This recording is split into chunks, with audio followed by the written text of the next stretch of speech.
Sweet. Yeah, it's cold out. It's snow on the ground.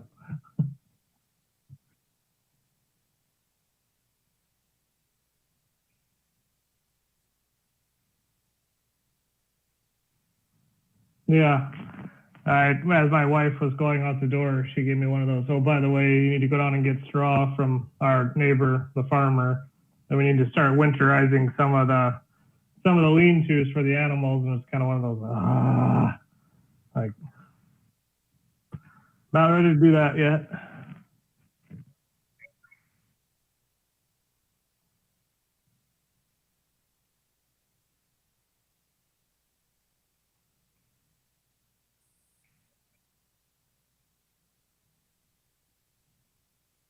Mm-hmm. Yeah, we're pretty good with our water is enclosed in that new shed that I built, and that stays pretty warm. Our last one was so drafty that we'd have a freeze up. But this one's been pretty good. At least last year it was okay, even some of those really cold days. But yeah, just go out in the goat pen and try to winterize that lean-to while goats are hitting you in the back of the leg. It's like, you know, they headbutt you while you're in there. It's like, thanks. I'm glad I'm doing this for you guys. I really don't really care. Hopefully you guys freeze. But. Mm-hmm. Yep. So how was your weekend?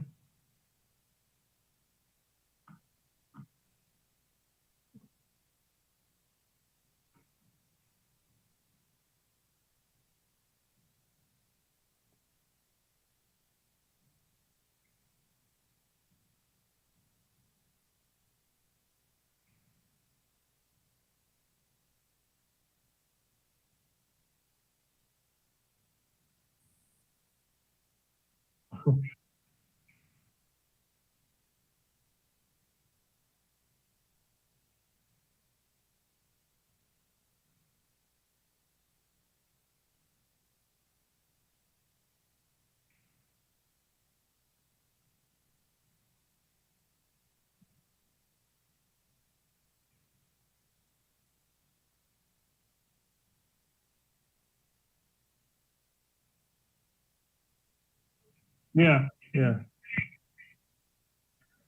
Yeah, that's when I watch my son when he pitches on the mound. It's a very similar feeling, you know. That's only one person can give up a home run, and that's the pitcher, you know. But the same sense, you know, only one person can strike out a side or do really good in pitching. So I know there's other kids on the team that can make good defensive plays, but and I think when I made this transition this fall from being a coach and now into a fan, the anxiety level goes up even more. So when you're coaching, you know, you got so much going on that you kind of don't really have time to think about it. But when you're a fan, you have a lot of time to think about it, and it does create a level of anxiety.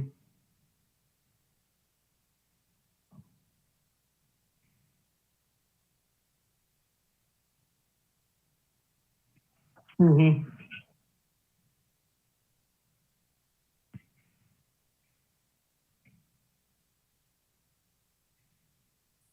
Mm-hmm.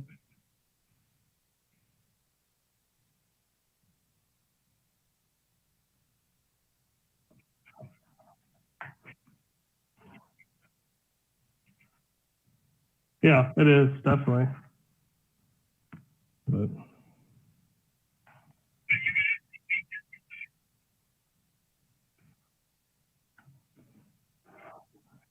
yeah, it was pretty quiet. My wife and I celebrated our 12-year anniversary yesterday. We went to church. That was about it. I asked her what she wanted to do, and she said she didn't want to do anything. So I had a nice dinner. I went over to the grocery store, picked up some nice quality steaks, and gave my best attempt at a French garlic butter sauce for the steaks. Actually turned out pretty well. So it was a good hearty meal. Myself had a glass of bourbon and watched the baseball game, and that was about the name of that tune for the rest of the day. Watched Packers in the early part of the day and watched baseball game last night. It's an interesting World Series we got going on. So it was a wild one last night too.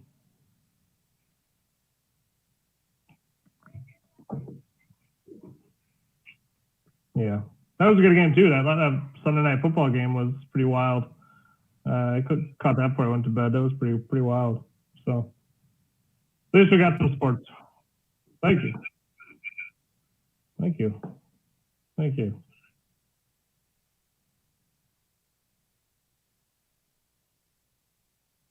Yeah, back in my high school days, the frosted tips. Yeah. Yep.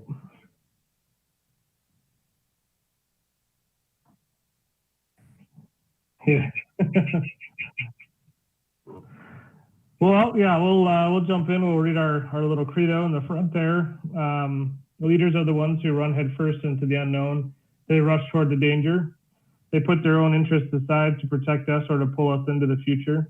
Leaders would sooner sacrifice what is theirs to save what is ours, and they would never sacrifice what is ours to save what is theirs. This is what it means to be a leader. It means they choose to go first into danger, head first toward the unknown.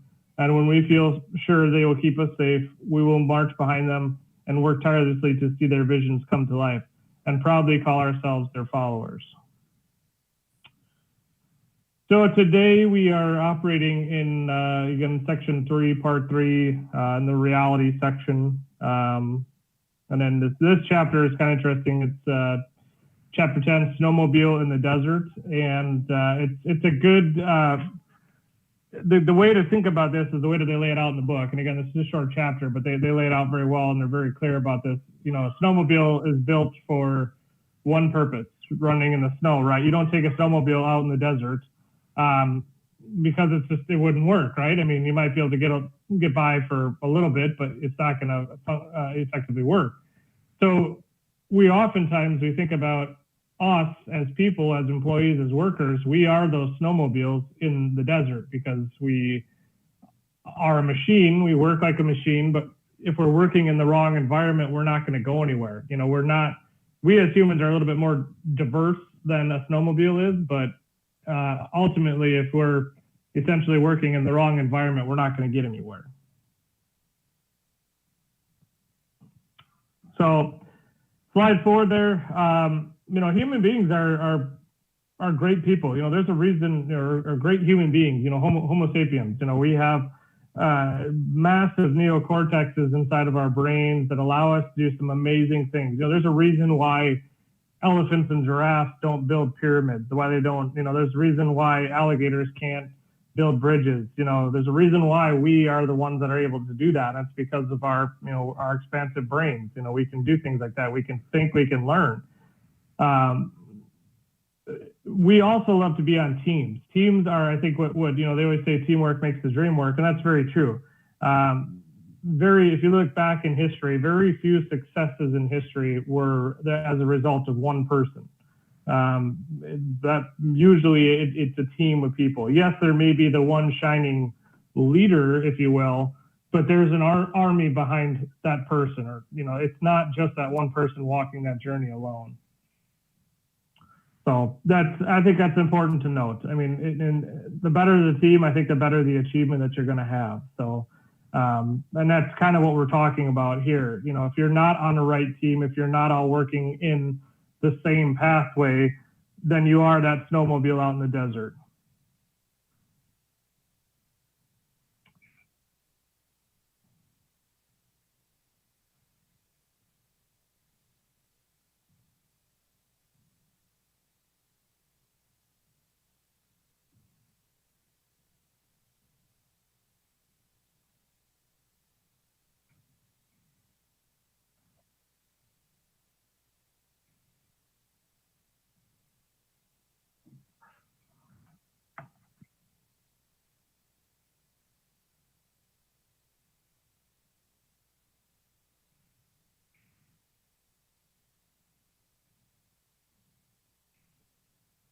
Mm-hmm.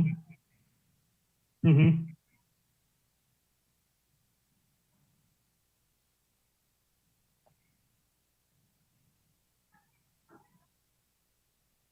Yeah, I totally agree. I don't think there is. It's hard. You know, even look at the sport of golf. I mean, golf is probably one of the single sole sole event that you do by yourself, but there's numerous amounts of coaches. There's your caddy, that's behind you, that's on your team, that's helping you build towards success. Even great inventors, you think of great inventors still had technicians that they worked with. They still had friends that they bounced ideas off of. It wasn't, I have this idea and I'm going to do it, and I don't need any help. So I don't think it was ever that way.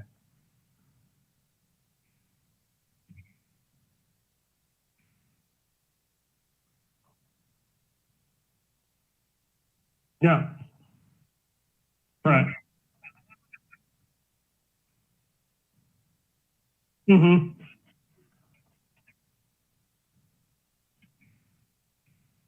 Yeah, exactly.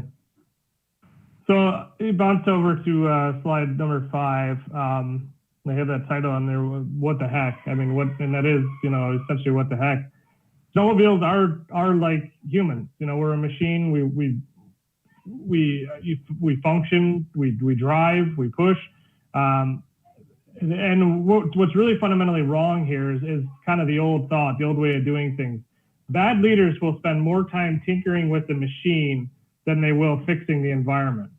And we do this by basically giving people a cocktail of dopamine. We give them incentives to make them drive harder. Remember, dopamine is that incentive towards progress. So it feels good right away. It feels good. Maybe you get a bonus because you worked your ass off for a quarter, and that's great.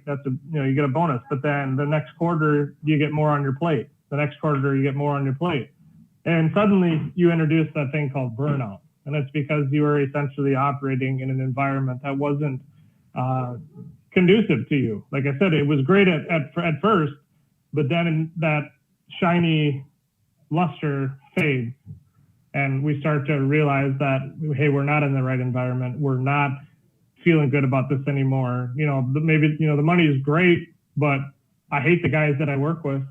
They're mean. They're jerks to me. They make me feel like crap. I hate the hours. My wife's bothering me all the time because I'm never home for dinner. I never see the kids for breakfast. So it's kind of begs that question: is money everything? Is that the end all solution? Are you in it for the money, or are you in it for the environment? You spend so much time at work. You have to be comfortable in your environment that you live in. You can't be all about one thing.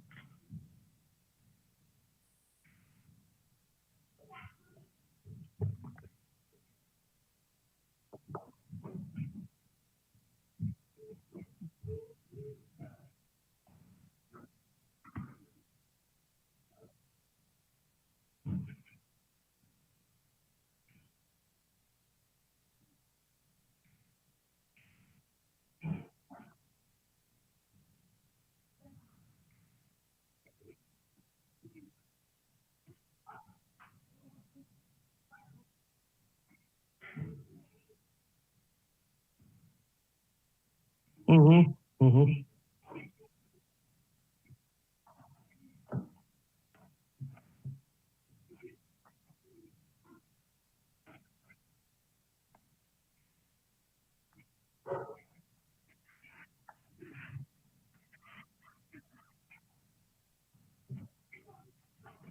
Correct.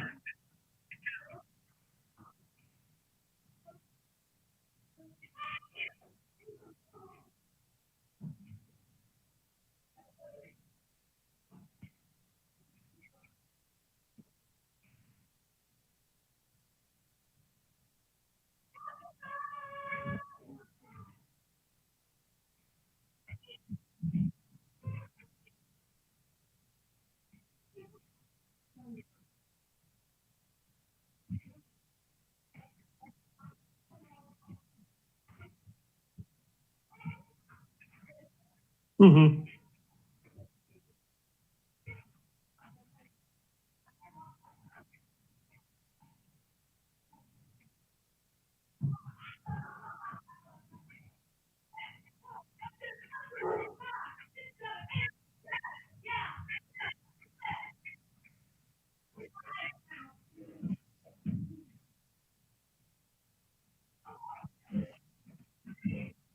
Mm-hmm.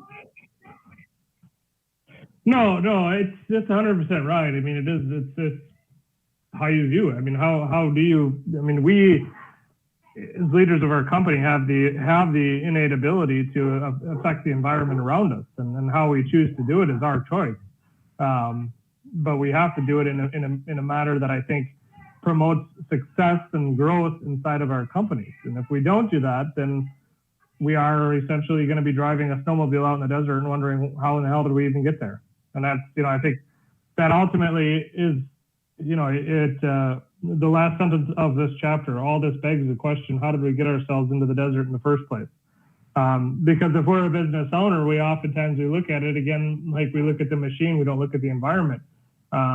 We incentivize our people to work harder, forcing them to burn out. We cycle through people that are not working instead of working on the people themselves. So we turn and burn people, we throw more people at it. And then at the end of the year, we wonder why we weren't very profitable, because we had, massive amounts of hours and labor. So you're spending more time focusing on the wrong problem. And I think that's what really is the take home here, is that you really have to identify the right problem before you can work on it, instead of just, fixing a sprocket here, or, adjusting the throttle, or, fixing the brakes. Ask yourself the fundamental question: why am I here to begin with? What am I doing, to fix the environment? If it's not, hey, you're burning through people, you're going through 15 guys in a month and you're wondering why that is. Is it because the labor is bad? Possibly. You can't say that, yes, no, but you should also take a hard look at yourself and in your company, and what you do to attract and retain people. Are you doing enough? Or you can find information. It's all over the web, of success stories of how people find and retain help. It's very, very apparent. So you just got to take the steps to do so. So I think that's the biggest, for me, that's the biggest takeaway, because you do see it a lot. Most business owners are more of a reactive type base, where they're like, this didn't work, so I'm gonna throw this. So this didn't work, I'm gonna throw this. And this didn't work, I'm gonna throw this. Where it's more like, let's step outside and let's look from within and understand what's working, what's not working in the process in the company itself. So I boiled down to, slide 6 here, boils down to the team. I think a great team, like we said at the beginning, the great team can accomplish anything. And this goes back to us as human beings. We really crave that group setting. Trust and communication affect us deep. Essentially, trust is the lubrication that'll make the machine move forever. Feeling like that said person doesn't have to carry the entire load of the team. That's a big deal. I mean, we work in a team setting. I mean, if I had to feel like I had to go out and do my job and do your job, I mean, I'm going to get burnt out and I'm probably not going to be working anymore. There's a reason why our team works very well, is because we trust each other. I trust that, if I say something to you that I saw, you're going to get it done, and it's mutual. Hey, I know how that works. How that works really well for us. I feel, our whole entire team up and down. It's there is a tremendous amount of respect and trust, and I think that's why we have such a great team.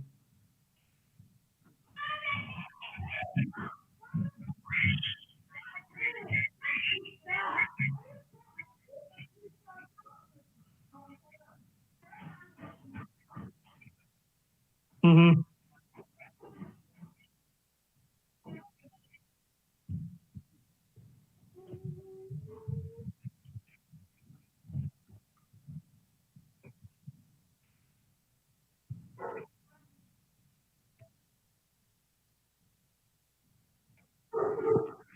Mm-hmm.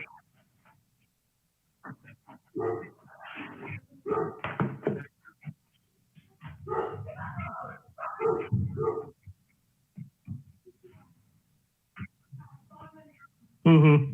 Yeah, I think nobody wants to feel like they caught news second wind. Nobody wants to feel like, oh, this is going on. You want to feel connected, you want to feel engaged, and you want to feel like you're contributing to that. It goes back to ancient times and how we function as human beings. Everyone wants to feel like they're a part of that group and they're contributing to the betterment of that group. That's a tremendous feeling.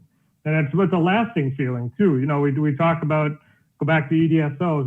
Dopamine is those quick hitters, but that oxytocin is what we really, really need, and that's the feelings of love and trust and compassion, and that is, that's your super fuel, if you will, for the entire organization. And we sit here and talk about all this lovey, handsy, touchy feely stuff, and I know that's probably standoffish a little bit in the hardscape and the precast world, but I can't tell you guys enough the amount of places that I've been to where I see it working and where I see it not working. There is legitimate truth to what is being said in this book, and when it connects, it is absolutely amazing, and it doesn't happen very often.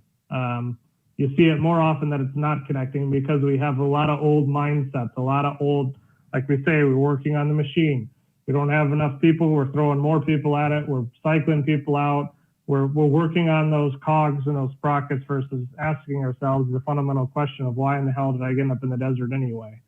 So that's, I think, is very important to really understand and absorb what's going on in this book. You really have to take a deep dive and use the comparison to yourself. I mean, if you're not putting your own feet, into this book, it's not going to be any good. But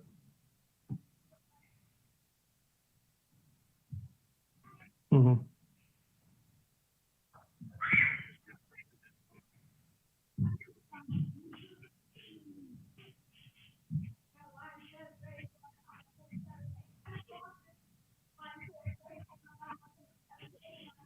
Mm-hmm.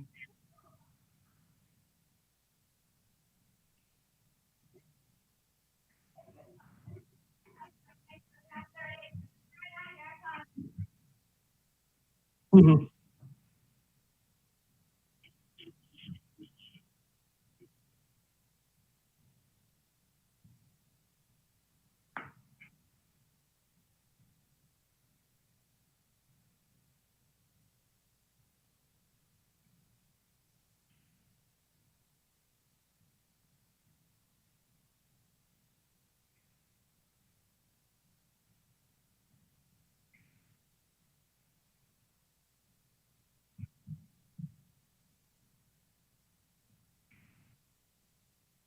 Mm-hmm.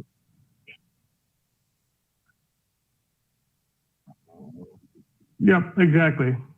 Yep, very true. Yeah, I think it's actually, there's a lot of deep points in this chapter that really hit and it really helps you understand uh, why some businesses really falter and why some really succeed.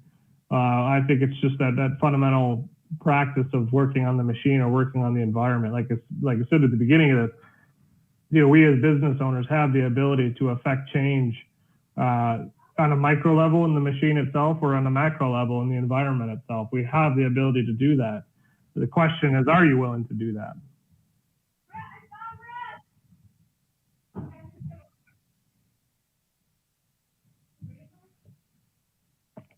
So,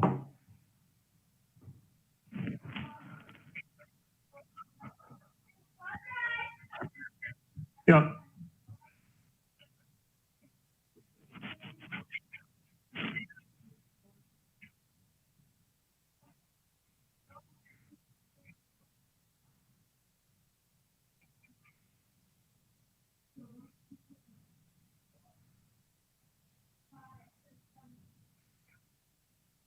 Mm-hmm. Yeah, and I think the key is to really put yourself in this book. Sit back and ask yourself, what situation. I bet you probably have had a situation that has dealt with one of these chapters in this book, and it really is beneficial to put yourself in this book and in your own shoes, and really understand how some of these things like EDSO affects you, how running a snowmobile in the desert affects you. I'm certain that you can come up with numerous examples of how you reacted well or you didn't react well to the situation that was going on at said time. So that's important. It's very important. Mm-hmm.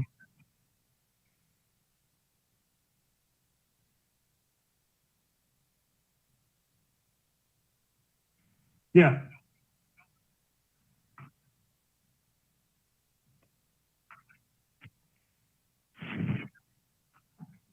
Yeah.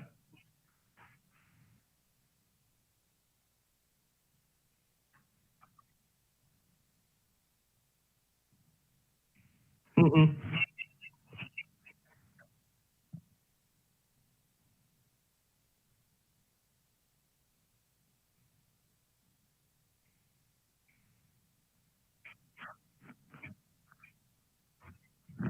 Yeah.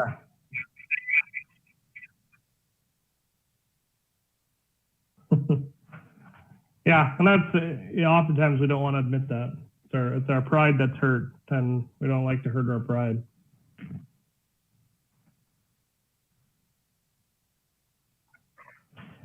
Well, next we're going to understand, I think, more. We're kind of diving back. Next chapter is a little bit lengthy, but it's not terrible. It's like it was 11 pages or so, but it's going to jump back to the history. It's the section is called "The Path We Chose," and it's the boom before the bust. And you could kind of picture it in the title that we're going to be talking about baby boomers. And how they affected industry. We're going to kind of start understanding, why the boomers came about, and then how they affected the industry. And this is, I think, very crucial to understand how industry is today was greatly affected by that generation. So it'll give you some good perspective if you've never heard it before. I can be honest with you, I've sat through probably a dozen to a dozen and a half presentations about how to make baby boomers and millennials work in the same environment. That's a universal question that a lot of people have asked, and there is that many different opinions about how to make it work. I think that Simon has an interesting perspective on why there is such a generational disconnect, and these next few chapters are going to kind of build up to that.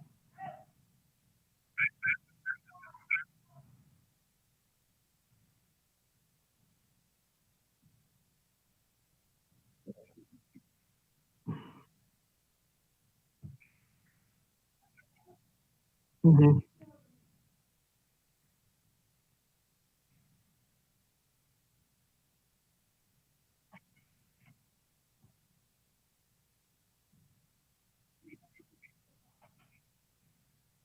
Yeah, yeah.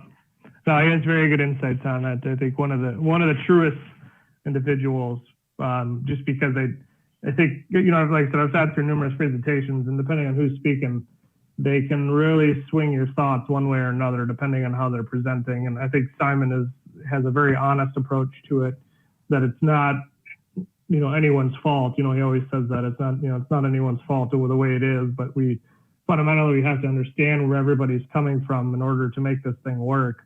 And then that's something that we fail to do sometimes. We often ask ourselves, why can't Jim be like Bob? Why can't Bob be like Steve? Well, they're people. They have feelings, they have thoughts, they have interests, and we don't understand that. We just think that you can unscrew one and screw one in, and off you go. That's the wrong mindset. So Simon does a good job with that, and we'll see that in the up and coming chapters here.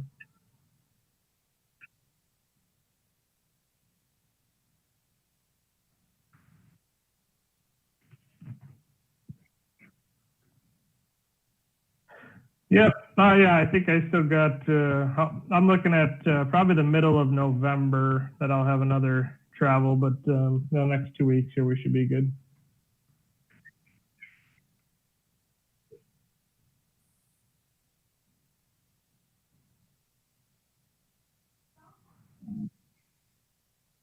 Sounds good.